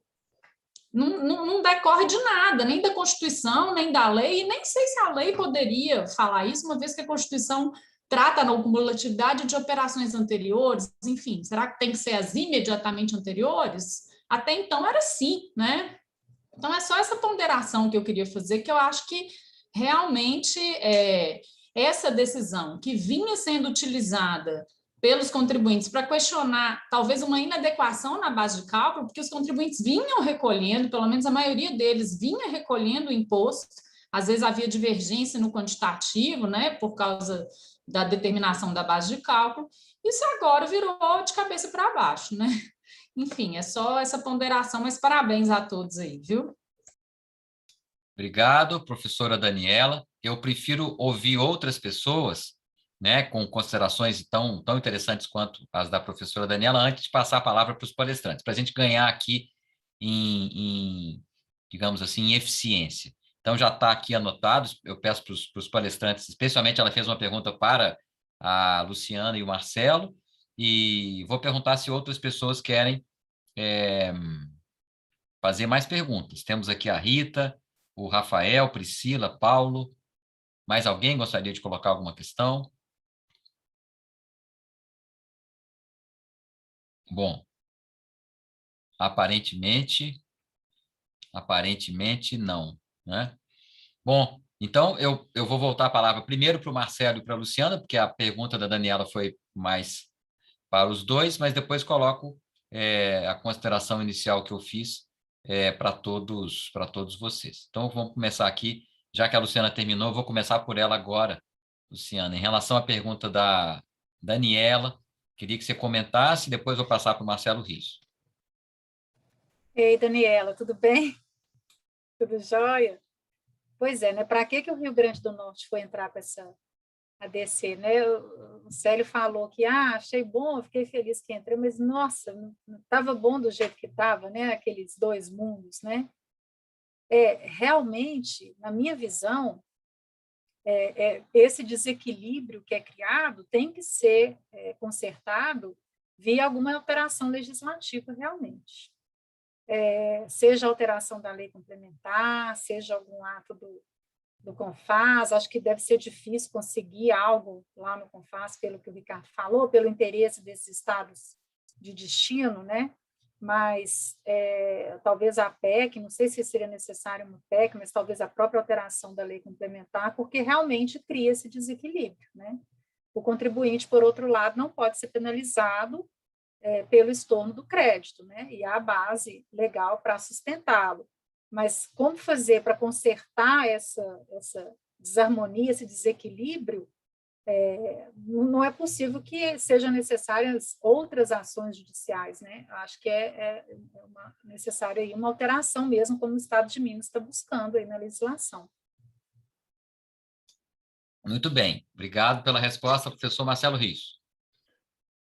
Daniela, eu acho que se existe violação ao Pacto Federativo, existe em função da causa, não da consequência. Então, acho que a violação do Pacto Federativo existiria na decisão do Supremo que afastou o ICMS na transferência de mercadoria, e não na consequência que seja a manutenção do crédito, porque, como a Luciana colocou, a manutenção do crédito ela tem base constitucional, porque dentro do que o Supremo disse, aquilo não seria uma operação de circulação de mercadoria, portanto, não geraria o estorno. Então, o que a gente tem que discutir é o que causou o desequilíbrio. O que causou o desequilíbrio foi o entendimento de que o ICMS não incide na transferência. E aí eu concordo com até a colocação do Marciano. Foi mais ou menos o que eu disse no início. Doutrinariamente, é muito bonito a gente dizer que o ICMS só incide na transferência que altera a titularidade. Mas na hora que você vai enxergar a estrutura do ICMS dentro da nossa federação, a gente vai ver que, em termos práticos, não é assim, né? Então, eu até acho que teve, sim, esse desequilíbrio, essa decisão causou esse desequilíbrio, mas eu acho que a gente não pode consertar isso com outra ilegalidade, com outra inconstitucionalidade, que seria o estorno, que aí é exatamente o que a Luciana falou. Então, quem vai sair penalizado nessa história toda é o contribuinte. Imagina, lá em São Paulo vai ter que recolher o ICMS inteiro, e aqui em Minas fica sem os créditos das aquisições, né? Até, Luciana, em relação àquilo que você falou dos incentivos, eu coloquei no chat o artigo da lei do Estado que provavelmente o Estado vai usar para estornar, né, esses créditos, dizendo que os benefícios e isenções cuja operação subsequente ocorra sem o destaque pode gerar a perda do benefício. Tomara que o Estado espere, né? Não se precipite. Muito bem. Eu vou passar a palavra para os outros. Eu pensei aqui o seguinte, que a realidade brasileira de muito contencioso judicial, ele talvez falte, talvez não, eu acho que falta, eu até escrevi um artigo sobre esse ombudsman tributário, que em alguns países nós temos, poderia ser um órgão para meio que não é um órgão dos contribuintes, dos industriais, das empresas, não é um órgão também dos fiscos estaduais, seria um órgão assim, independente, na medida do possível, mas que monitorasse o que está acontecendo para antecipar coisas, né? Então, por exemplo, se há 20 anos atrás, quando surgiu essa questão da MP66, MP66 não, MP66 também é a súmula 166, não confunde MP66 com a súmula 166. Enfim, nesse momento era o caso, Marcelo, as pessoas que conhecem o funcionamento econômico dentro da federação do ICMS falam assim, opa, isso vai lá na frente dar errado. É melhor a gente aqui, então, vamos sentar aqui e fazer uma nova normatização. Então, como a Daniela colocou, vamos corrigir essas questões de base de cálculo, vamos corrigir as questões dentro do Estado, mas nas interestaduais, vamos fazer, ou então que essa emenda fosse feita, né, Ricardo, lá atrás. Mas falta esse órgão, porque as empresas e os advogados estão enquanto advogados, né, estão na proteção estratégica dos interesses naquele caso. O Marcelo o Marcelo reconhece que isso aí não entra, mas no caso lá que a empresa procurou ele vai defender isso, porque, né? Então o que a gente talvez seja necessário seria um órgão, não é uma pessoa, mas um órgão que fique pensando nesse tipo de coisa para antecipar. A mesma coisa a questão lá que a gente viveu aí, né, a novela, a tese do século, que também gerou esse tipo de situação, né? Bom, era isso, vou passar então a palavra agora, já estamos chegando aqui perto das 9 horas, para as participações finais, os comentários sobre isso que foi colocado do Adriano, do Célio e do Ricardo. Vou passar a palavra para eles.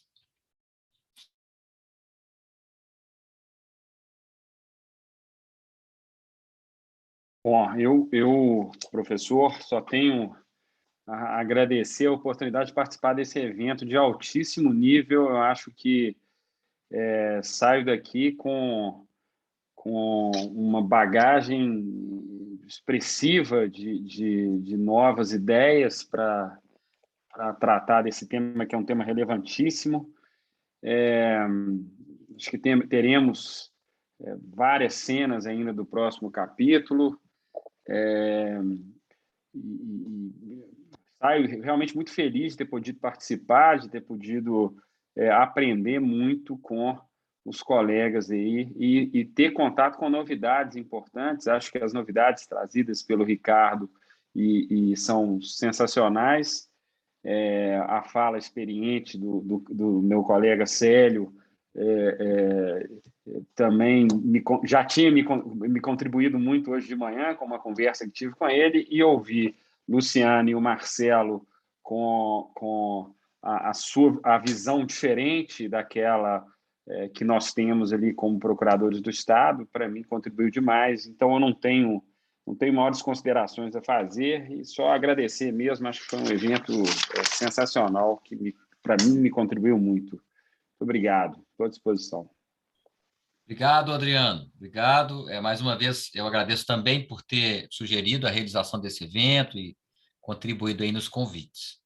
E agora eu vou passar a palavra, então, para os professores Célio Calume e Ricardo Oliveira. Eu quero fazer 2 ou 3 comentários sobre o que foi falado. O primeiro, em relação à Daniela, quando ela comenta, né, a observação do Marcelo, eu acho que há a possibilidade, sim, de se chegar à conclusão de que São Paulo, e eu falo São Paulo, mas é Minas, né? É qualquer um que seja o destinatário, né? A gente está sempre com essa ideia de imputar para os outros, mas nós vamos suportar igualmente, né? Porque tem um tema que não foi debatido hoje, e esse tema que pode ser a linha, né, de costura dessa solução, que é o problema da declaração da inconstitucionalidade da autonomia dos estabelecimentos. Porque, a partir do momento em que não há mais autonomia, a gente não pode falar um crédito que está no estabelecimento de Minas e que vai ser aproveitado no estabelecimento de São Paulo. Na verdade, não existe mais essa ideia, se prevalecer, né, a concepção do Supremo de que essa autonomia ela é, por si só, inconstitucional. Então, nós temos um crédito da pessoa jurídica. E aí nós chegamos ao fim da costura, que, pela não cumulatividade, ele só pode ser deduzido de quem, né, no momento em que se dá o débito ou naquela oportunidade em que há o débito. Então, é a forma de operacionalizar que obrigaria o Estado de destino a suportar, aliado à questão do fim da autonomia. Mas isso é muito complexo, quer dizer, ninguém sabe o que significa esse fim da autonomia. Há, inclusive, preservação de dispositivos na lei complementar que fala de autonomia.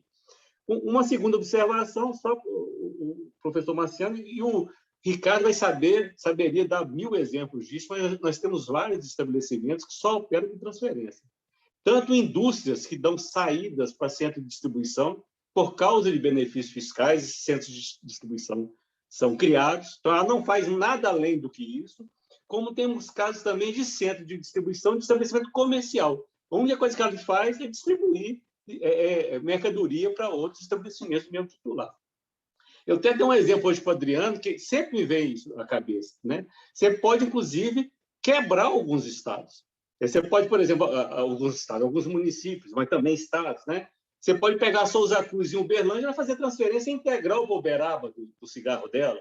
Ou pegar aqui Joatuba, que tem uma fábrica, aliás, Joatuba foi emancipada por causa de uma fábrica de cerveja, e ela transferir toda a bebida para o município do qual ela foi emancipada, que é de Matheus Leme. E, para terminar, só para ficar claro, aí eu estou me dirigindo ao Marcelo, primeiro, quando ele diz a questão do contribuinte da água, etc., aquela observação.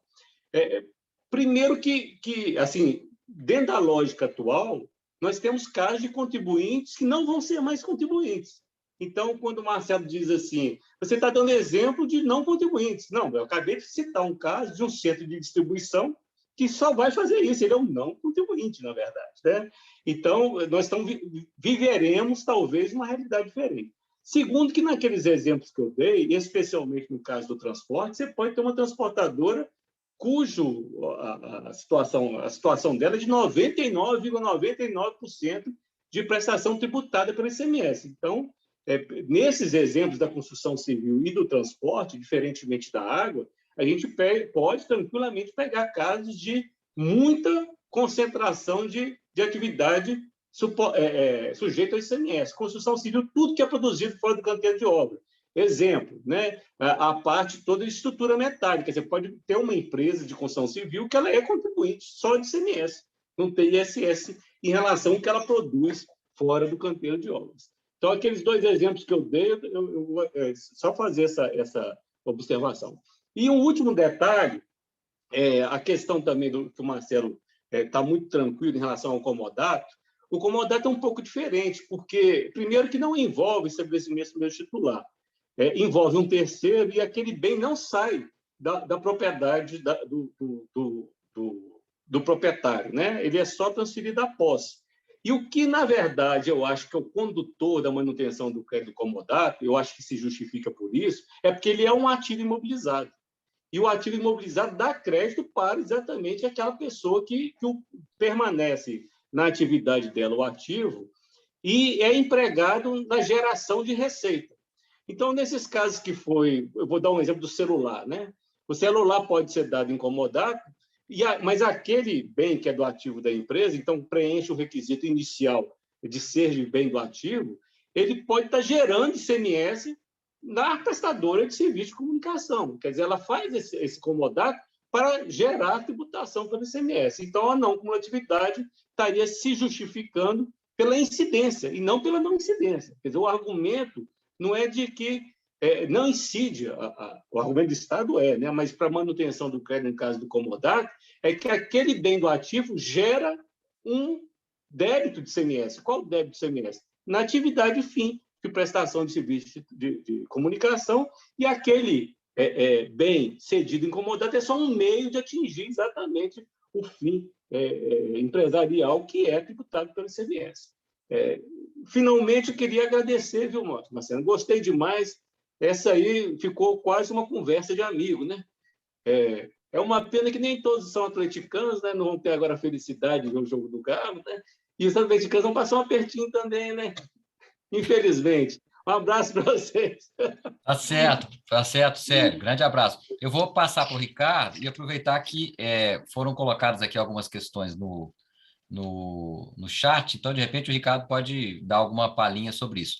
Foi perguntado aqui sobre a substituição tributária, que já é um outro elemento complicador aqui, né? Se seria calculado o crédito na operação própria, o remetente continuaria, enfim. Se você puder, Ricardo, nessa sua última participação, falar um pouco disso, seria ótimo também. Obrigado. Ok, perfeitamente. Eu vou começar pelo PLS 332, realmente ele é do nosso conhecimento, e entendemos que ele traz algumas falhas, algumas até inconstitucionalidades, eu diria. Primeiro, que ele transforma o tributo em facultativo, né? Enfim, parece que ele afronta o próprio conceito de tributo quando ele prevê que, por opção do contribuinte, o ICMS incidirá ou não na transferência. De outro modo, também, a prevalecer a decisão no ADC 49, né, se não houver uma modificação substancial no rumo do que decidido, esse PLS também afronta a própria decisão do Supremo. Então, ele parte de um pressuposto de que haveria a incidência, daí ele prevê expressamente ou textualmente a não incidência naquela situação em que o próprio Supremo assim decidiu. Então, assim, tem outras falhas também ali no PLS, de forma que, inicialmente, Luciana, a gente realmente pensou em tratar da questão no âmbito de uma lei complementar. Só que, como já foi feita aquela alteração no artigo 12, inciso 1 da Lei Complementar 87, que alguns entenderam que ali estava tratando apenas do momento da ocorrência do fato gerador, mas, enfim, a intenção ali era notoriamente de consagrar a própria incidência, né, dentro da prerrogativa que a própria Constituição deu ao legislador complementar de definir o regime de não cumulatividade do imposto, mas, enfim, assim não entendeu o Supremo, então o CONCEFAS, enfim, os estados entendem que o instrumento adequado agora seria somente uma emenda constitucional, né? Então, esse seria o primeiro ponto. Eu concordo também com a as colocações da doutora Luciana no tocante aos efeitos da autonomia, né, da declaração do afastamento, pelo menos daquele dispositivo específico, como o Célio disse, como o Célio lembrou. Há outros dispositivos da lei complementar que tratam até textualmente da autonomia dos estabelecimentos, que não foram alcançados pela decisão do Supremo. Então, já fica aí essa dúvida, né, que foi objeto dos embargos, qual a extensão, qual a amplitude dessa decretação do fim da autonomia dos estabelecimentos. E essa autonomia, ela é assim, da maior importância, aí já trazendo as considerações também da doutora Daniela, no sentido de que, por opção ainda muito antiga, né, do Constituinte brasileiro, já, salvo engano, na emenda 1865, na época do ICM, quando outorgou o ICM, depois o ICMS, a competência impositiva dos Estados-membros e não da União Federal. Então, isso, para viabilizar que o federalismo, a repartição da receita tributária decorrente do ICM ou ICMS se fizesse viável, isso só poderia ser feito conjugando a autonomia dos estabelecimentos e a incidência plurifásica, pelo menos a plurifásica na maior parte dos casos. Porque aí, em cada etapa da circulação econômica da mercadoria, os entes federativos teriam oportunidade de oferir uma parcela da arrecadação, do produto da arrecadação. Então, isso que, quando o Supremo não enfrenta isso e esquece, e aí eu invoco novamente o teste de neutralidade do imposto defendido por Sacha Calmon, que é a soma das parcelas, né, dos saldos devedores apurados em, digamos, 4 etapas de circulação de mercadoria. Se o saldo devedor daria 10 unidades monetárias em cada uma delas, totalizando 40. Se você impõe, por meio dessa decisão judicial, dessa decisão do ADC 49, tema 1099, uma não incidência intercalar, então, nesse exatamente exemplo que foi dado de Minas para São Paulo, então, numa operação interestadual de Minas para São Paulo, aplicando, a meu ver, conforme Célio defende, o comando constitucional que determina o estorno. Depois eu vou fazer um comentário sobre essa tese da não cumulatividade simples aí, né? Mas, enfim, a nosso ver, e sempre aplicamos dessa forma, quando o Supremo decidiu a respeito da redução de base de cálculo, que era cabível estorno parcial, né, a meu ver, ele não levou em conta essa tese, né, de não incidência, que seria, a meu ver, naquela parcela que não incidiu, o mesmo raciocínio. E, no entanto, o STF confirmou a constitucionalidade do estorno proporcional.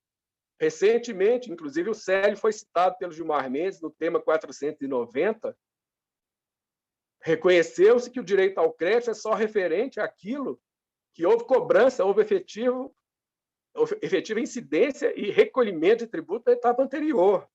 Então, aqui não haveria isso. Então, como que nós vamos impor ao F de destino suportar esse crédito? E nesse sentido, suprimindo a figura da autonomia dos estabelecimentos. E aí eu faço uma outra pergunta, no meio dessas considerações.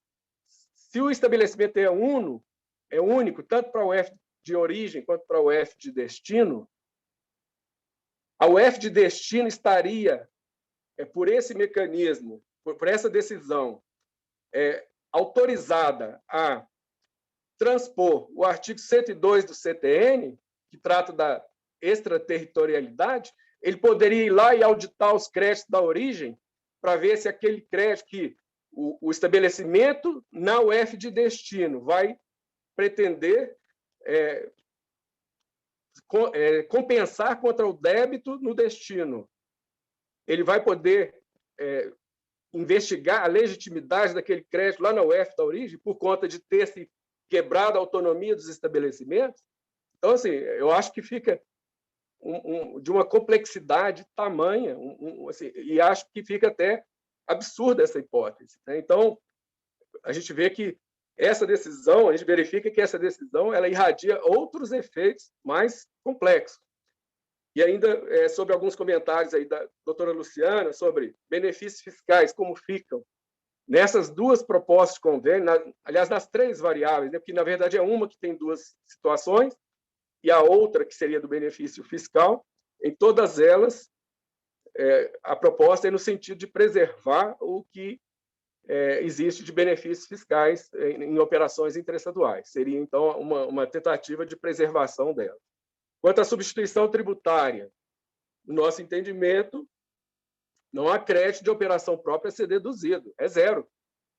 Se há não incidência nessa operação interestadual, né, aquilo que seria a consideração do crédito de operação própria, a nossa fiscalização já está orientada a considerar que esse crédito é zero. E a mesma coisa com relação ao estorno. É óbvio que a fiscalização não está sendo direcionada para exigir o estorno, né? Não há, digamos, uma ação planejada para que as unidades fiscais, as delegacias fiscais, façam a auditoria dos créditos, mas, se eventualmente a fiscalização constatar, a orientação hoje é aplicar, sim, o estorno, até porque temos esse precedente que mencionei, com relação ao estorno proporcional nas situações de redução de base de cálculo, que determina o estorno, e o Supremo já referendou essa situação, referendou recentemente no tema 490, com relatoria do ministro Gilmar Mendes, exatamente essa situação que eu falei do benefício ilegal do crédito presumido do estado de origem. Então, imagine se um mecanismo que prevê não incidência, se ele, com a letra da lei, a letra da Constituição, eu acho que realmente nós vamos enfrentar essas questões aí nos tribunais, sim, porque não concordamos com, né, com todo respeito, mas nosso entendimento é diferente, né, nessas situações. Enfim, eu acho que, em síntese, eu acho que eu abordei todas as questões principais aí que foram colocadas. Entendo realmente que essa questão da autonomia não está bem resolvida, né? Ficaram dispositivos remanescentes na lei complementar que reafirmam a autonomia. Eu queria saber o que o Supremo diz da autonomia para efeitos de garantia do crédito tributário. Me parece que é um dos efeitos aí que a doutora Luciana não adentrou, né? Talvez não por estratégia, enfim, não quis comentar quais seriam os outros possíveis efeitos, mas não é tão somente o exercício da não cumulatividade. Mas por isso que, assim, a nosso ver, infelizmente, e talvez no ADC 49 o Supremo possa recuperar, né, essa visão sistêmica que ele, como guardião da Constituição, deveria ter, né, de enxergar o sistema como um todo, de enxergar essa racionalidade econômica, essa lógica econômica que foi objeto do comentário do professor Marciano, e, na verdade, dar uma sobrevida ao ICMS, porque o que essa decisão está a fazer, se confirmada nessa literalidade com que foi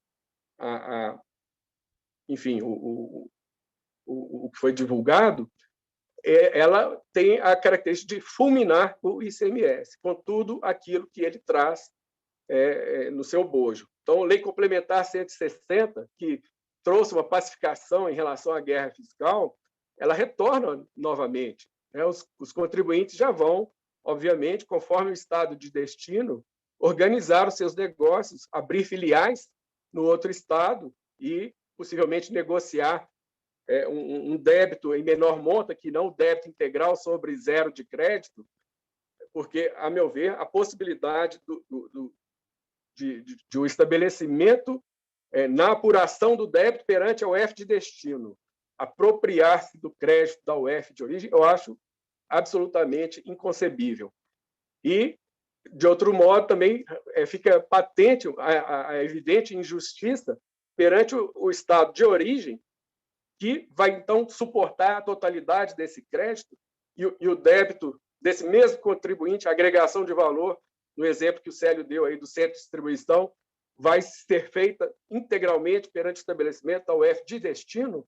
Então, assim, a desordem, a desorganização, o caos sistêmico do ICMS, que se inauguraria com essas interpretações, se confirmadas, a meu ver, realmente fulminaria com o ICMS. Por isso que eu invoco, né, que eu acho que, além da questão da hipótese de incidência material, deveria conjugar também com a questão do aspecto da sujeição ativa e também conjugar com outro princípio, foi exatamente o que a doutora Daniela quis comentar, né? Diante de um conflito entre princípios estruturantes do imposto, como fazer conviver, como fazer prevalecer o principal instrumento de financiamento do Estado membro no Brasil, do Estado federado, que é o ICMS, a sua principal fonte de receita, e o repasse da cota-parte do município, a principal fonte de receita do município.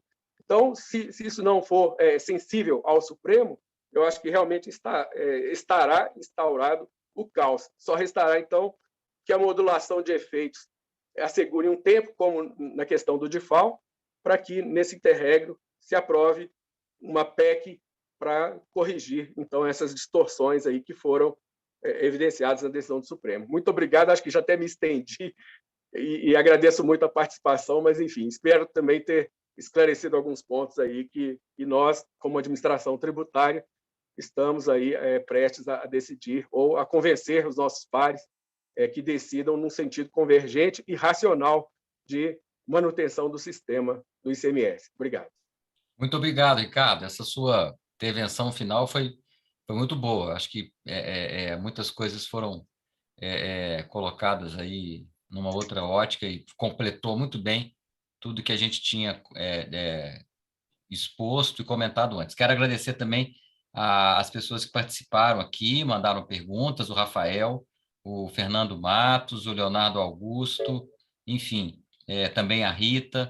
Realmente foi como o Adriano colocou, acho que foi uma mesa de debates de alto nível, com muita convergência e divergência, e, como diz a Luciana também na conversa que a gente teve, muitas provocações de encontrar pontos cegos, digamos assim, né, dessa discussão toda. Então, eu agradeço pela presença dos palestrantes, das pessoas que estiveram aqui. Quero dizer que no mês de setembro nós vamos ter mais 2 eventos muito interessantes do IF, um sobre reforma tributária e questões de raça e de gênero, e também vamos ter um evento sobre o ITR, que também é um imposto que é muito necessário discutir possíveis reformas na sua legislação.